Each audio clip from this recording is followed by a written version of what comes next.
नमस्कार, आप देख रहे हैं बड़ी बहस। मैं हूं सौरभ जौहरी। हरियाणा में काम कर रहे और यहां रह रहे बिहार के लाखों प्रवासी वर्कर्स को चुनाव से पहले ही एक सौगात मिली है। छठ पर्व बिहार और बिहार के वोटर्स के लिए खास बन गया है, क्योंकि नेता हो या सरकारें, सब बिहार के लाखों प्रवासी वर्कर्स की चिंता कर रहे हैं।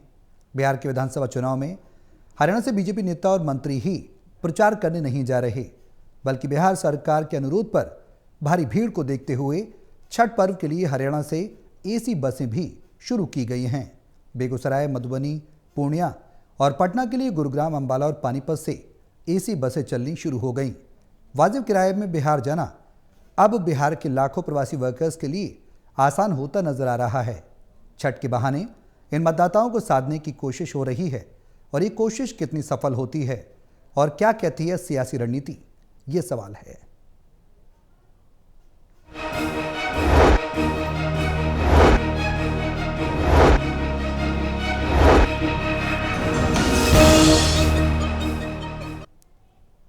तो बिहार विधानसभा चुनाव में अब बेहद कम समय बचा है। तारीखों का ऐलान पहले ही हो चुका है और सियासी तर्कश में तीर साधने की शुरुआत अब हो चुकी है। तमाम सियासी दल और खासकर बीजेपी, एनडीए कोई भी कोताही नहीं बरतना चाहते, क्योंकि महागठबंधन ने अपने सीएम फेस का, डिप्टी सीएम फेस का ऐलान कर दिया। लेकिन अब क्या एनडीए तैयार है? नीतीश कुमार के नेतृत्व में कितना वो जो कार्यकर्ता हैं वो वोटर्स को लुभा पाएंगे? ये तमाम बड़े सवाल हैं। तो क्या छठ से बिहार की सियासत साधने की हरियाणा से कोशिश हो रही है? कितनी लंबी दूरी पार्टी तय कर पाएगी? ये तमाम सवाल हैं जिनके जवाब तलाशेंगे। हमारे सहयोगी हमारे साथ मौजूद हैं। हिसार से टोटल टीवी के acid editor doctor Mahesh Kumar, Panipat से टोटल टीवी के एसिड एडिटर देवेंद्र कथुरिया और वरिष्ठ पत्रकार वीरेंद्र सोनी जी हमारे साथ चर्चा में बने हुए हैं। आप सभी के साथ चर्चा आगे बढ़ाऊंगा, लेकिन उससे पहले एक रिपोर्ट देखिए, फिर करते हैं चर्चा शुरू। बिहार विधानसभा चुनाव अब धीरे धीरे रोमांच की ओर बढ़ रहे हैं। अभी तक की हवा में एनडीए गठबंधन चुनाव प्रबंधन और प्रचार में लीड ले रहा था। अब महागठबंधन की ओर से तेजस्वी यादव को सीएम फेस बनाने का दांव महागठबंधन को मजबूती दे सकता है। ऐसे में मुकाबला दिलचस्प हो गया है। इधर छठ के मौके को देखते हुए बिहार को बाहरी प्रदेशों से सुविधाएं भी मिलने लगी हैं। हरियाणा से छठ को देखते हुए गुरुग्राम, पानीपत और अंबाला से 14 ऐसी बसें प्रवासियों को लेकर बिहार जा रही हैं। हालांकि किराया उनका अपना होगा। मैं मिथिला की धरती पर इस चुनाव में 17 तारीख को पहली बार आया हूँ, और चुनाव से पहले ये कह सकता हूँ कि जो मैं सोच के आया था कि भाई बिहार जाना है, बिहार में कैसी व्यवस्था होगी, कैसे लोग होंगे, क्या भाषा होगी और क्या चुनाव परिणाम होगा, ये सोचकर मन में कुछ और आया था। लेकिन यहाँ जब मैं आया तो आने के बाद 4-5 दिन, 3 दिन रुक कर गया, फिर मैं कल फिर आया। गौरतलब है कि हरियाणा के मंत्रियों कृष्ण पवार को 11 विधानसभाओं के लिए 12 दिन के लिए पहली बार बिहार भेजा गया है। इसी तरह राव नरबीर सिंह को दूसरी बार बिहार भेजा गया है। राव नरबीर जहांजापुर और मधुबनी की राजनगर विधानसभा सीट के अलावा और भी कई विधानसभाओं में मीटिंगें लेकर और चुनाव प्रचार करके वोटर्स को विकास और कानून व्यवस्था का राज होने की दलील दे रहे हैं। पार्टी की तरफ से हमारी ड्यूटी लगी। मैं 26 साल की उम्र में एमएलए और मंत्री बना, 4 बार एमएलए बना, 4 बार मंत्री बना। 6 महीने मेरे पास से जनता ने कमाल किया कि हरियाणा में इतिहास हुआ कि आज तक कभी भी लगातार तीसरी बार किसी दल की सरकार नहीं बनी। हरियाणा की जनता ने लगातार तीसरी बार भारतीय जनता पार्टी की सरकार बनाया। गौरतलब है कि प्रदेश बीजेपी की ओर से बिहार चुनाव में अभी मंत्रियों की ड्यूटियां लगाई गई हैं। ये वहां जनसंपर्क और जल्द से रैलियों में मतदाताओं को एनडीए के पक्ष में वोट की अपील करेंगे। गौरतलब है कि हरियाणा में लाखों की संख्या में बिहार के प्रवासी वर्कर्स और परिवार यहां काम करते और रहते हैं, पर उनका वोट बिहार में है। इसलिए बीजेपी कार्यकर्ताओं ने प्रदेश में 2 लाख वैलिड वोटर्स में से 1 लाख से संपर्क भी कर लिया है। इसी तरह दिल्ली, पंजाब में भी बीजेपी बिहारी वोटर से संपर्क में है। यानी छठ के बहाने बीजेपी अपनी सियासत और चुनाव को और धार दे रही है। राजनीति करना और चुनाव लड़ना तो कोई बीजेपी से सीखे। Haryana bureau, total news. तो कौन किस पर भारी, किसकी क्या तैयारी, ये तमाम बड़े सवाल हैं। हालांकि सियासत में कोई भी कोताही नहीं बरतना चाहता। कोई भी सियासी दल हो वो ये चाहता है कि पूरी तरह से फुल फॉर्म में आने के बाद पिच पर बैटिंग की जाए तो बेहतर होगा, क्योंकि ज़रा सी गलती, ज़रा सी लापरवाही पार्टी के तैयारियों को धरा का धरा रख देती है और जो परिणाम है वो परिवर्तित जीत में नहीं हो पाते। देवेंद्र, शुरुआत में आपसे ही कर रहा हूँ, एनडीए गठबंधन वर्सेस महागठबंधन, कौन किस पर भारी, किसकी क्या तैयारी? चुनाव की जब बात आती है, कोई सियाने लोग ये कहते हैं, कई बार ऐसा होता है किसी व्यक्ति विशेष के लिए या पार्टी के लिए या गठबंधन के लिए, कई बार जब गलतियां हो जाती है तो कोई चुनाव रेत की दीवार की तरह ढह भी जाता है। ऐसा भी होता है, अचानक कुछ हो जाए और कुछ का कुछ हो जाए जी। अभी तक मेरे को लगता है एनडीए अभी अपना शो दिखा रहा था, एनडीए मजबूत चल रहा था। प्रबंधन की बात हो, प्रचार की बात हो, बैकअप सपोर्ट की बात हो, महागठबंधन के कलेश की चर्चा छिड़ी हुई थी, क्या होगा। तो महागठबंधन को लेकर नेगेटिव चीजें आ रही थी 2-3 दिन से। अब जब अशोक गहलोत, चूंकि कांग्रेस के बड़े नेता हैं, कई बार मुख्यमंत्री रहे हैं, पार्टी ने उनको भेजा, चूंकि महागठबंधन में कांग्रेस और राजद में खींचतान, दोनों बड़े दल हैं। बिहार में चुनाव है, जाहिर है राजद मजबूत है और कांग्रेस सबसे बड़ा दल है, राष्ट्रीय दल है। तो अशोक गहलोत, हमने देखा जब हरियाणा में जब कांग्रेस की जब सरकार नहीं बनी तो यहां भी जब ये था कि नेता प्रतिपक्ष किसको बनाए, तो अशोक गहलोत हरियाणा भी आए थे। एक बड़े नेता है, पार्टी उन पर भरोसा करती है कि वो चीजों को संभाल लेते हैं और बड़े संभले हुए, सुलझे हुए नेता हैं। तो उनको जैसे ही बिहार भेजा गया, महागठबंधन की आज संयुक्त प्रेस कॉन्फ्रेंस भी हुई है, 50 मिनट तक चली और तेजस्वी यादव को महागठबंधन का सीएम फेस घोषित किया गया है और यह भी कहा गया कि 2 सीएम और भी होंगे, मुकेश सहनी है और एक कोई और बनेगा, पिछड़े वर्ग से बन सकता है। तो लिहाजा मेरे को लगता है महागठबंधन कि थोड़ी सी मेरे को लगता है स्थिति में सुधार हुआ है। जिस तरीके से एनडीए लीड ले रहा था कई तरह की चीजों में, लेकिन अब मेरे को लगता है मुकाबला दिलचस्प होता जा रहा है। और जिस तरीके से बाहर के लोग, मैं कहूं, एक रिपोर्ट बता रही थी सौरभ, दिल्ली में ही 25 लाख बिहार के निवासी हैं। बिहार के लोग 25 लाख की संख्या है जो दिल्ली में रहते हैं। करीब 2.5-3 करोड़ की आबादी में 25 लाख लोग बिहार के। अब अंदाजा लगाइए कि उनका अगर 30-40% भी उन्हें वोटर्स हो तो देखिए कितने वोटर्स हो गए, 8-10 लाख वोटर्स, 7 से 10 के बीच। तो दिल्ली पर सभी की नजरें हैं, कांग्रेस, महागठबंधन हो या एनडीए हो। और ऐसे ही हरियाणा में लाखों की संख्या में, आपको बताता हूं, दिल्ली के आसपास जो औद्योगिक शहर हैं, फरीदाबाद, गुरुग्राम, झज्जर का बहादुरगढ़, झज्जर, पानीपत, सोनीपत, रोहतक, यमुनानगर, पंचकुला, ये सारे औद्योगिक शहर हैं हरियाणा के।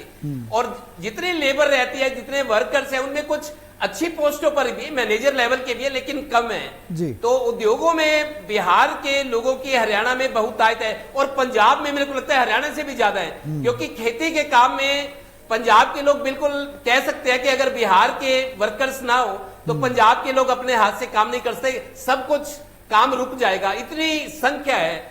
पंजाब में हो गया, हरियाणा में हो गया, दिल्ली में। तो लाखों वोटर्स हैं जो अब धीरे धीरे छठ पर्व के बहाने, क्योंकि छठ बड़ा पर्व है, बिल्कुल, हम तो दिवाली मनाते हैं इस तरफ उत्तर भारत में, लेकिन उस तरफ के लोग अब छठ को ही सबसे बड़ा त्योहार मनाते हैं, हालांकि दिवाली भी मनाते हैं। तो ये लाखों जो बाहर के आउटसाइडर्स हैं, रहते तो बाहर काम करते हैं लेकिन वोट उनका बिहार में है। तो ये वोटर्स जो है, मेरे को लगता है एक बड़ा फैक्टर साबित होने वाला है। इनका रुझान क्या होता है, इनको कौन टैप करता है, कौन पुचकारता है, कौन फुसलाता है, कौन बहलाता है। तो जो बिहार से बाहर के वोटर्स हैं लाखों की तादाद में, खासतौर पे दिल्ली, हरियाणा, पंजाब, हमारी इस बेल्ट में, तो ये एक बड़ी भूमिका निभाने जा रहे हैं। और इनका रुझान क्या होता है, इनको किस तरीके से सियासी पार्टियां अपने अपने तरीके से लुभाती हैं, ये एक बड़ा रोल प्ले करने वाले हैं। महेश, जो तैयारियां हैं बिहार के सियासी रण में, हरियाणा से उसका कितना प्रभाव पड़ने वाला है? जो सौगातें हरियाणा के द्वारा दी जा रही हैं और जो लगातार प्लानिंग हो रही है, क्योंकि हरियाणा की प्लानिंग हमने दिल्ली की विधानसभा चुनाव में भी देखी थी और उसका जो रिजल्ट था वो पॉजिटिव निकल कर आया था। बीजेपी 26 साल बाद कम बैक करा था। अब बिहार में कितना सिरे चढ़ेगी, पहली चीज़। दूसरा सवाल ये कि महागठबंधन ने CM face, deputy CM face के नामों का ऐलान कर दिया। अशोक गहलोत तो साफ तौर पर कह रहे हैं एनडीए बताए उनका नेता कौन है। इसका क्या असर पड़ेगा? क्या एनडीए से ज़्यादा मजबूत स्थिति में महागठबंधन अब आ चुका है सीएम फेस के नाम ऐलान होने के बाद? देखिए, ये कहना तो शायद जल्दबाजी होगी कि महागठबंधन जो है अपर एज पर आ चुका है और जीत की तरफ बढ़ रहा है। ये कहना तो शायद जल्दबाजी होगी। अभी वोटर्स का रिएक्शन समझने की जरूरत पड़ेगी, किस तरीके का जातिगत समीकरण वहां पर बनता हुआ नजर आता है। वो तमाम इक्वेशंस समझने के बाद ही ये तय हो पाएगा कि यहाँ पर तेजस्वी को आगे करने का कितना फायदा महागठबंधन को हो सकता है। लेकिन दूसरा सवाल जो आपका था कि भारतीय जनता पार्टी के हरियाणा से जुड़े नेताओं पर इतना ज्यादा भरोसा क्यों? दरअसल हारी हुई बाजी को जीतने का काम हरियाणा के भारतीय जनता पार्टी के नेताओं ने किया है। हारी हुई बाजी इसलिए मैं कह रहा हूं कि एंटी इनकमेंसी इतनी जबरदस्त हरियाणा प्रदेश में खड़ी थी और भारतीय जनता पार्टी को ये लग रहा था कि इस बार कांग्रेस पार्टी हर हाल में अच्छा खासा प्रदर्शन करने वाली है और कांग्रेस पार्टी की अपनी गलतियों की वजह से सीधा फायदा भारतीय जनता पार्टी ने उठाया। इसके पीछे भारतीय जनता पार्टी का अपना मैनेजमेंट भी था, नेताओं की अपनी समझ भी थी, आपसी कोऑर्डिनेशन भी था और भारतीय जनता पार्टी की एकजुटता भी थी, रणनीति भी थी। तमाम चीजों को अगर एक साथ जोड़कर देखने की कोशिश की जाए तो एक बेहतरीन परफॉर्मेंस यहां पर दिया गया है हरियाणा के भारतीय जनता पार्टी से जुड़े नेताओं की तरफ से। और यही वजह है कि दिल्ली प्रदेश में एक अच्छा खासा परफॉर्मेंस जो है हरियाणा प्रदेश के इन्हीं नेताओं की वजह से देखने को मिला और दिल्ली में भारतीय जनता पार्टी सत्ता पर काबिज हुई। और इसका श्रेय अगर किसी को जा रहा था तो हरियाणा प्रदेश के नेताओं को जा रहा था, मुख्यमंत्री को जा रहा था, तमाम उन चेहरों को जा रहा था जो भूमिका वहां पर अदा कर रहे थे, प्रचार को लेकर जिम्मेदारी संभाले हुए थे, मैनेजमेंट को लेकर जिम्मेदारी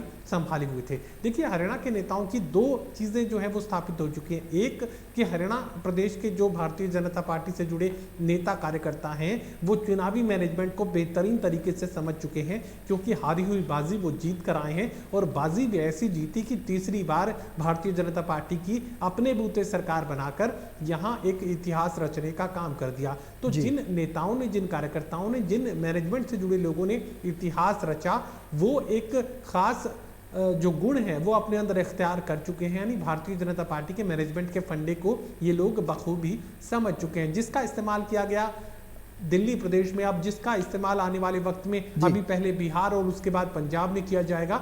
और यकीनन मैं ये बात कह सकता हूं कि जिस तरह के मैनेजमेंट के फंडे हरियाणा प्रदेश के नेता समझ चुके हैं, चाहे वो जातिगत इक्वेशंस के लिहाज से, चाहे वो एक तरीके की तस्वीर में रंग भरने की जो कोशिश राव नरबीर कर रहे थे और ये कह रहे थे कि तीसरी बार हरियाणा प्रदेश में सरकार बनी और ऐसी सरकार कहीं किसी ने नहीं देखी है, तो ये मानकर चलिए कि एक ऐसी तस्वीर वो उकेरने का काम करते हैं वोटर्स के लिए जो लगता है कि बिल्कुल अद्भुत है और ऐसा प्रदेश शायद ही कहीं देखने को मिले। तो ये मानकर चलिए कि भारतीय जनता पार्टी के नेता चुनाव प्रचार में, मैनेजमेंट में उतारे गए हैं। कम या ज्यादा फायदा तो होगा ही, कितना फायदा होगा ये जातिगत इक्वेशंस पर निर्भर करेगा, क्योंकि बिहार का चुनाव जातिगत इक्वेशंस के इर्द गिर्द बना रहता है, उससे दूर नहीं जाता है। अब तेजस्वी यादव को मुख्यमंत्री का चेहरा प्रोजेक्ट करने का कितना फायदा मिलेगा, ये जातिगत इक्वेशंस और उनके मूवमेंट्स, उनके ट्रेंड्स को देखकर समझकर आगे कुछ कहा जा सकता है। लेकिन ये मानकर चलिए कि कांग्रेस पार्टी इस बात को समझ रही है कि अभी डूबता हुआ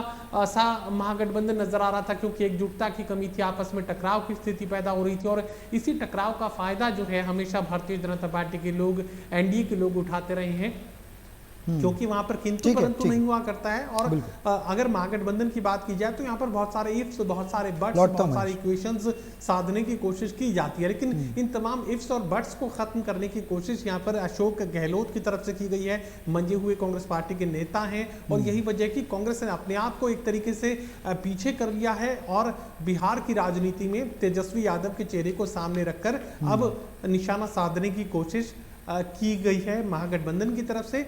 और सुविधाओं की जहां तक बात चल रही थी, अभी चूंकि हमारा कार्यक्रम इसी विषय पर है, तो ये मानकर चलिए कि भारतीय जनता पार्टी का पूर्वांचल जो विंग है वो पहले से इस तरह की कोशिशें करता रहा है। ऐसा नहीं है कि बिहार चुनाव आया और भारतीय जनता पार्टी की ये कोशिशें शुरू हो गई। इसका एक अपवाद जरूर मैं यहाँ पर जिक्र करना चाहूंगा। अपवाद क्या है?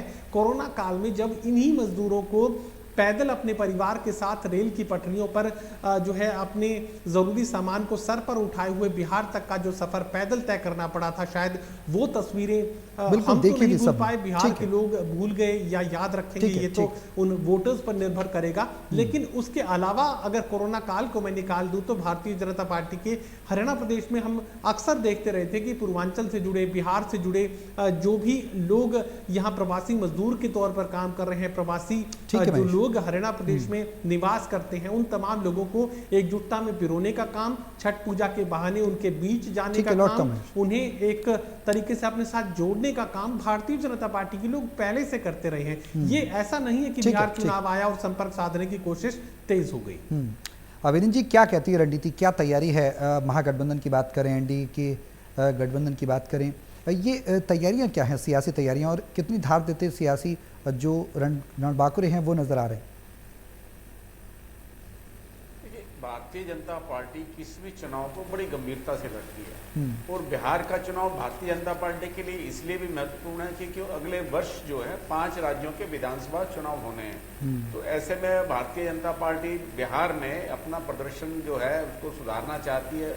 अब देखिए, कांग्रेस के नेतृत्व में जो महागठबंधन बना हुआ है उसने तो अपने मुख्यमंत्री पद के लिए प्रत्याशी की घोषणा कर दी, तेजस्वी यादव को मुख्यमंत्री के रूप में पेश कर दिया और देश के इतिहास में शायद ये पहला अवसर होगा जब उप मुख्यमंत्री भी घोषित किया गया। इससे पहले किसी राज्य के विधानसभा चुनाव में उप मुख्यमंत्री पद का चेहरा कौन होगा ये घोषित नहीं किया गया। मुकेश सहनी को घोषित किया गया और कहा गया है कि अन्य भी जो है उप मुख्यमंत्री बनाए जाएंगे। तो इसके विपरीत देखा जाए तो एनडीए में अभी तक मुख्यमंत्री पद का चेहरा घोषित नहीं हुआ और इसी बात को जो है विपक्ष भुना रहा है, इसी बात को लेकर भारतीय जनता पार्टी और जदयू की आलोचना कर रहा है। तो ऐसे में भारतीय जनता पार्टी कह तो रही है कि नीतीश के नेतृत्व में चुनाव लड़ा जाएगा, लेकिन मुख्यमंत्री कौन होगा इस पर जो यही कह रहे हैं कि जो निर्वाचित विधायक होंगे वही इसका फैसला करेंगे। तो इसलिए भारतीय जनता पार्टी और जदयू गठबंधन में जो भी ये एनडीए का गठबंधन है उसका मुख्यमंत्री पद का चेहरा घोषित नहीं हो पा रहा। तो ये तो बाद में तय होगा क्योंकि पार्टी को लगता है कि पहले से ही इस पर द्वंद्व शुरू हो जाएगा। और देखिए, इस बार भारतीय जनता पार्टी भी 101 सीटों पर लड़ रही है, जदयू भी 101 पे लड़ रहा है, पहले इससे अधिक लड़ते रहे हैं। पिछली बार जो जदयू 115 सीटों पर लड़ी थी, भारतीय जनता पार्टी 106 सीटों पर लड़ी थी, उससे पहले भारतीय जनता पार्टी 160 सीटों पर भी चुनाव लड़ चुकी है। तो ऐसे में सभी ने त्याग किया है और देखिए उपेंद्र कुशवाहा की पार्टी जो है 6 सीटों पर लड़ रही है। तो इस तरह जो है भारतीय जनता पार्टी के नेतृत्व में जो गठबंधन एनडीए गठबंधन है वो एक त्याग की मिसाल तो कायम कर रहा है, लेकिन घोषित नहीं कर पा रहा कि मुख्यमंत्री पद का चेहरा कौन होगा। और वो जहां तक देखिए छठ की बात है तो देखिए ये चाहे हरियाणा हो या दिल्ली हो तो दोनों भारतीय जनता पार्टी शासित राज्य हैं, दोनों जो है पूर्वांचल के लोगों का दिल जीतने के लिए उनको सुविधाएं दे रहे हैं और इस तरह का एक प्रभाव दिया जा रहा है कि भारतीय जनता पार्टी की सरकार ही उनकी हितैषी सरकार है। चाहे हरियाणा हो, दिल्ली में हो, छठ पूजा के लिए जो घाट है उनकी जो है उनको घाटों की व्यवस्था की जा रही है, मॉडल घाट बनाए जा रहे हैं। और इसके अलावा दिल्ली तो अब छठ के ऊपर एक छुट्टी करने की घोषणा भी करने जा रही है दिल्ली सरकार। तो ये भी एक मतलब पूर्वांचलियों का दिल जीतने की बात है। और 2021 में जब छठ के दौरान पूजन के समय जहाँ कोरोना काल था तो उसमें वहां पर पूर्वांचल के लोगों पर उल्लंघन करने के लिए जो है ये मुकदमे बनाए गए थे, उनको भी अब वापस लिया जा रहा है। तो ये सब चुनाव के कारण ही हो रहा है क्योंकि जब चुनाव होता है तो चुनाव के समय में जो है वहां के लोगों का दिल जीतने के लिए इस तरह के काम किए जाते हैं ताकि अपनी लोकप्रियता सिद्ध की जाए। तो भारतीय जनता पार्टी के जो हरियाणा के कार्यकर्ता हैं, जो पदाधिकारी भी हैं, जो मंत्री हैं, वो बिहार में जाकर वहां के कार्यकर्ताओं का मनोबल बढ़ाने जा रहे हैं। देखिए, जनता में उनका कोई आधार नहीं है, बिल्कुल। जो हरियाणा से लोग जाएंगे वो तो सिर्फ वहां के कार्यकर्ताओं का मनोबल बढ़ाएंगे और इस बात का ध्यान रखेंगे कि भीतर घात ना हो। वो पार्टी हाईकमान को निष्पक्षता से अपनी रिपोर्ट देते रहेंगे भी कहां पर उनको एक कमी नजर आती है एक पर्यवेक्षक के तौर पर। तो ये एक उनका एक मनोबल बढ़ाने की बात है, लेकिन वहां की जनता में जाके हरियाणा के लोगों का कोई प्रभाव होगा ऐसी कोई बात दिखाई नहीं देती। ये चुनाव तो जातिगत समीकरण पर लड़े जाते हैं, जात पात का बोलबाला है वो रहेगा, हर चुनाव में रहता है। हरियाणा में भी दिखाई दिया था, बिहार में तो शुरू से ही जात पात का बोलबाला रहा है। तो ऐसे में अभी कुछ नहीं कहा जा सकता कि कौन सा दल आगे है, अभी तो चुनाव की शुरुआत ही हुई है। और कल प्रधानमंत्री नरेंद्र मोदी कल समस्तीपुर में पहली अपने जो है रैली करने जा रहे हैं, हो सकता है कोई वो बड़ी घोषणा कर दे। अमित शाह भी जो कल जा रहे हैं वो भी अपना बक्सर में चुनाव अभियान कर रहे हैं। तो ऐसे में भारतीय जनता पार्टी के जो बड़े से लेकर छोटे नेता तक, पन्ना प्रमुख तक, सबकी अपनी अपनी भूमिका तय है। और जबकि महागठबंधन के जो लोग हैं, जो नेता हैं, वो अपने ढंग से चुनाव लड़ रहे हैं। देखिए, कांग्रेस का तो ये चुनाव जिस तरह से कांग्रेस की स्थिति बनी हुई है तो कांग्रेस के लिए तो जीने मरने का प्रश्न है और कांग्रेस इस चुनाव के अंदर कैसा प्रदर्शन करेगी सबकी निगाहें हैं। लेकिन जदयू और भारतीय जनता पार्टी के नेतृत्व में बना गठबंधन जो है एनडीए गठबंधन जो है मुख्यमंत्री पद का चेहरा घोषित ना कर पाने के कारण वो अभी रक्षात्मक मुद्रा में अवश्य दिखाई दे रहा है। वीरेंद्र जी, बिल्कुल अहम बात है जो आपने कही है। एनडीए गठबंधन सीएम फेस पर संभावनाएं अगर बात की जाए तो वो कौन कौन सी हो सकती है? नीतीश कुमार को आगे रखकर एनडीए गठबंधन चल रहा है, आगे और क्या कयास लगाए जा सकते हैं? क्या पत्ते खोलेगी एनडीए जिस तरह से महागठबंधन ने तमाम सीएम और डिप्टी सीएम के फेसेस का नामों का ऐलान किया है? देखिए, भारतीय जनता पार्टी का इसमें फोकस ज्यादा से ज्यादा सीटें जीतने पर है कि सबसे ज्यादा सीटें गठबंधन में भारतीय जनता पार्टी की आई, तभी भारतीय जनता पार्टी अपनी सुविधा अनुसार अपने अनुकूल जो है चेहरा दे पाएगी। तो इसलिए भारतीय जनता पार्टी का फोकस तो वही है। ये बात निश्चित है कि नीतीश कुमार तो होंगे नहीं।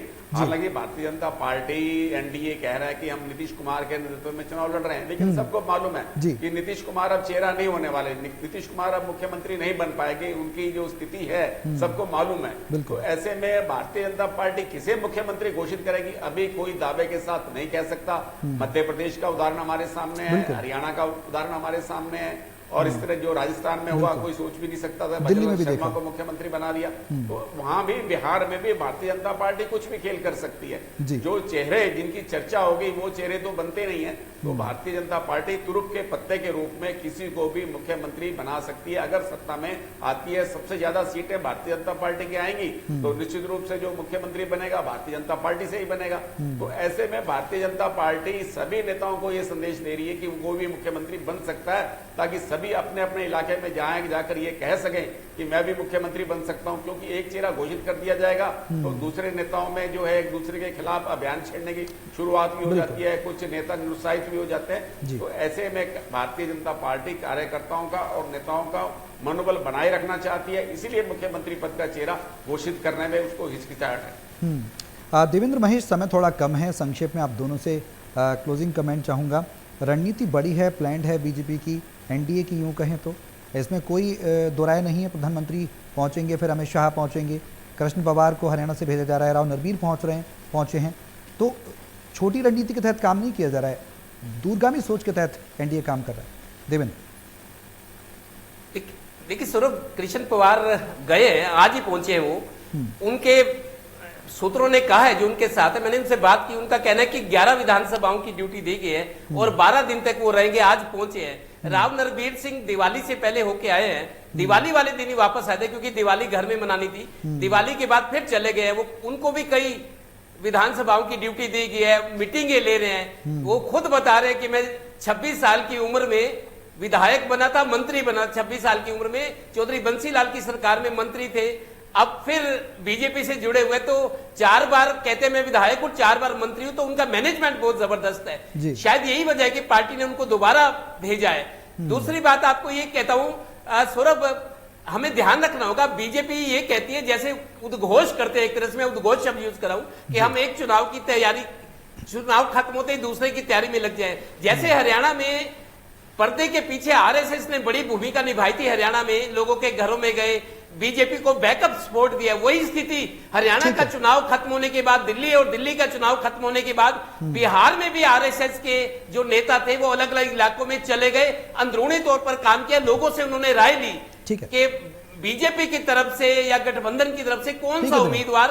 अच्छा हो सकता है जो आपकी सेवा करे, आपकी बात सुने, आपके बीच रहे। तो आरएसएस भूमिका उसने तैयार की थी कि कहां किसको वोट दिया जाए। ये रिपोर्ट गोपनीय तरीके से बीजेपी को दी गई थी, जैसे हरियाणा में, जैसे दिल्ली में और बिहार में भी हुआ। तो पूरी तैयारी के साथ बीजेपी एनडीए गठबंधन रणनीति के साथ आगे बढ़ रहा है। अब देखना है कि महागठबंधन कैसे मुकाबला करते हैं। Mahesh, closing comment.